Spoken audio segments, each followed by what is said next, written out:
You may have heard the old adage that lightning never strikes twice in the same place. Well, I'm here to tell you that it can and does. Here's my story. I grew up in Webster, New York. Webster is a suburb of Rochester on the shore of Lake Ontario. And when I was a teenager, it was a quiet little hamlet and probably one of the least interesting places on the planet. I was desperate to get away and see more of the world, but I had no money or transportation, so I was stuck. What to do? The answer appeared one day when I was visiting my best friend Corey. His parents had just given him a brand new Helicopter shortwave radio. It was a beauty and had all kinds of fancy dials and knobs and frequency charts. Best of all, he could listen to broadcasts from all around the world, or so it seemed. I really wanted a Helicopter for myself so I could tune in as well.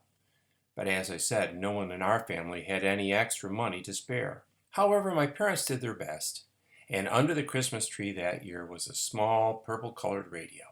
It was a Philco, a pioneer company in the radio business. It certainly didn't look like much of a shortwave radio to me, until my dad showed me a small switch in the back that, when activated, extended the FM frequency into a low-range shortwave band. I was really excited, and rushed upstairs to my bedroom to try it out. Alas, the results were disappointing. I could get KDKA, a station in Pittsburgh, a CBC station in Toronto where I learned about Bob and Ray, who were a famous radio duo in the 1950s, a taxi dispatcher somewhere in the ether, and a little garbled Morse code. I was in despair. But then one day at Corey's, while he was listening to the Moscow Evening English, I noticed that he was making some adjustments to his set. "What are you doing?" I asked. "Oh," he said, "I'm just adjusting my antenna so I can get better results." Eureka! An antenna, I thought. That'll do it. So I ran home, and in the basement I found this huge roll of thin copper wire. It was left over from some do-it-yourself project that never quite worked out. I grabbed the wire, took it up to my bedroom, turned the radio around, and on the back there was a small connection labeled SW antenna.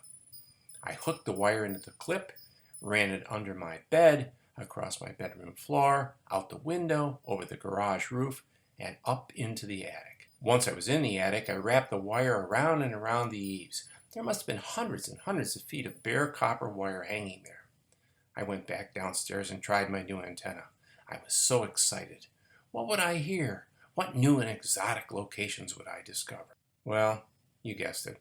The antenna didn't really do much at all. The CBC now sounded like it was in my backyard, and the taxi dispatcher was still on the air, and I could now hear preachers haranguing unknown audiences about the evils of drink, etc. That was about it. However, the antenna worked remarkably well in another way. It attracted lightning like crazy. All spring and summer long, lightning hit our house with an intensity that's hard to describe. On one occasion, it fried the TV set in the living room. Another time, it arced across my bedroom in a big purple flash. You could smell the ozone, and my hair stood on end. And talk about thunder! The house shook with every blast, and nearly scared our dog to death.